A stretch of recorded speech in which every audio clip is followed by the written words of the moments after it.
Visual card.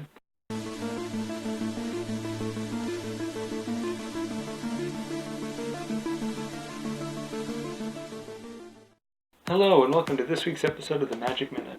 I'm still Kyle, that hasn't changed since last week, don't worry. And in this episode we're going to be talking about card tricks. Now I've been performing card tricks since I was like 10, 11 years old, could be 9, I really don't remember. And I actually do remember how I got my start in card tricks. Now one of the first card tricks that I remember failing very miserably at was I would take a card, let's say it's the red 5 of hearts over here, and all I had to do was just take it, give it a wave on my arm, and it would turn into the black 5 of clubs. Now, I really screwed that trick up as a kid. That was very miserable. Looking back on that trick, it's what got me started on card tricks. Like, I'm going to learn how to do that trick, and I'm going to do it well, like I just did now.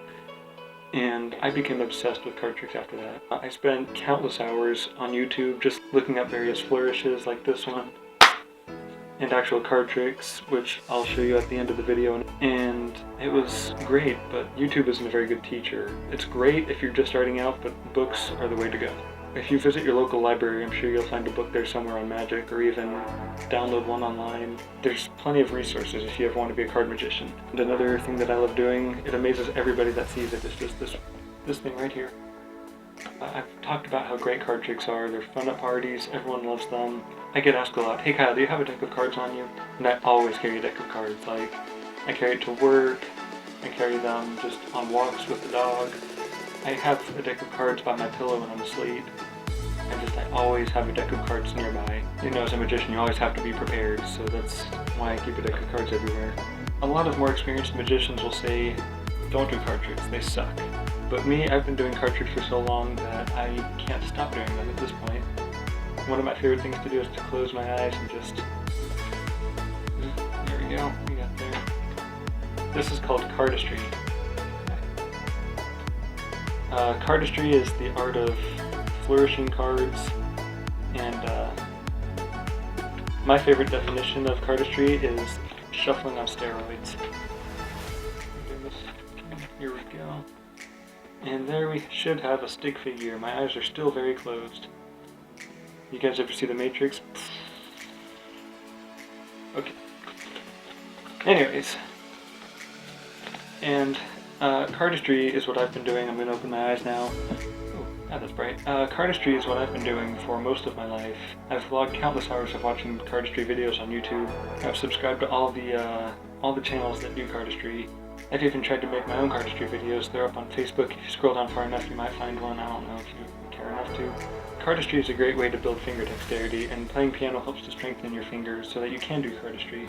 So I would really strongly recommend, if you want to waste your life away doing cardistry, get a piano. It's a lot of fun to play. I found some books that have a lot of really great card tricks in them. I would very strongly recommend any of these books. There's even a DVD set in here, which we'll cover lastly. The first book is The World's Best Card Tricks by Bob Long. The cover here. And it's a pretty small book compared to a lot of other magic books I have. And it's got a bunch of great card tricks. There's some tips, some ways to force a card, which I'm not going to discuss. A lot of great card tricks, that's what the chapter is called. And it's just a lot of good stuff that is really helpful, useful information. Next is Mark Wilson's, what is it called? Mark Wilson's Greatest Card Tricks by Mark Wilson. There's a picture of him.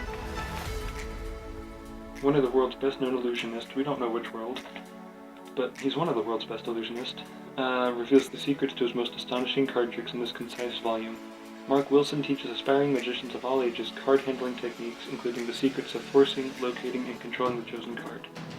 The complete edition features best and most popular card tricks of the world-famous magician, an easy-to-use format for any skill level, complete step-by-step line drawings to walk you through every trick, inside tips and stage pattern showmanship, which I will cover in a future episode, and a glossary of card terms. So this is another good one. If you find it in a bookstore, chuck out the money for it, because it's great. The third and final book that I'm going to pull up is a big book.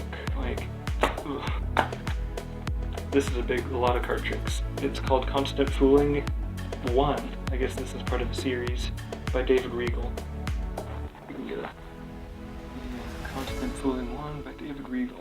I'm trying to work with the new ring light that I have. And this one has a lot of card tricks that I don't even recognize, so I've got a lot of work to do.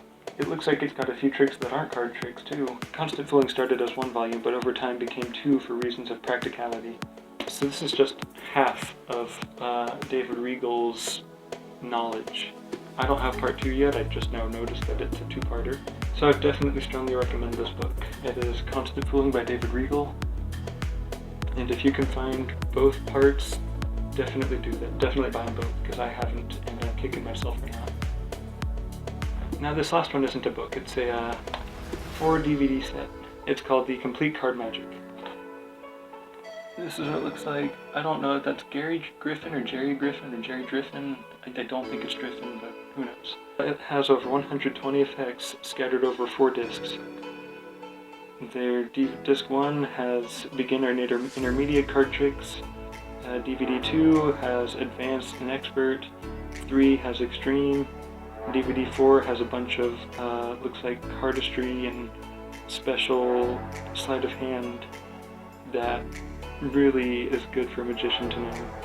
I've used a lot of tricks in this already, I can tell, and I didn't realize how many of these tricks came from this DVD. That's awesome. Definitely look into getting this DVD set featuring Gary and or Jerry Griffin and or Driffin. Who wants to see a card trick? I know I sure do. Now for this trick we're going to pick a card, any card, but we're going to do this in a strange way. I'm going to pick up about a quarter of the deck, flip it face up, and drop it back down.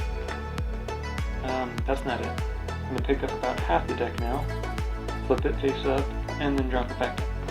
That's still not it. This time we're going to pick up about 3/4 of the deck, flip it face up, and set it back down. But wait, there's more. We'll pick up the entire deck, flip it face up, and put it back down. So that now the cards are in a slightly mixed order, and I couldn't tell you what the first face down card is, and that's the one I'm going to use. So we'll just run through it real quick. None of these cards are my chosen card. We get it right here. Yeah. So this is the first face down card. But before we get to that, I'm going to show you this guy right here. Another silk. Wow, amazing. This one is called a card silk because it's a silk of a card. This currently represents the card that I'm thinking of right now, which is not a card. I'm not thinking of any cards right now. It's the card that I picked, hopefully, will appear on this silk, which seems kind of ridiculous now saying that out loud. So I'm going to just stuff it in my fist for now, and we can come back to it later, as soon as we figure out which card I picked. Now, I'm actually going to leave out a corner just so you know I'm not doing anything fishy. Just so you know that's still in my hand, because I know some magicians, they do that and make it disappear. Now, we're going to look at the card. We have the Queen of Clubs. Alright. So I'm going to take the Queen of Clubs. I'm just going to, this is going to look kind of strange, I know. I'm going to rub it on my forehead to really bring the image in my mind and focus on the card. And then I can feel my hand actually starting to warm up now. It should change now to the Queen of Clubs.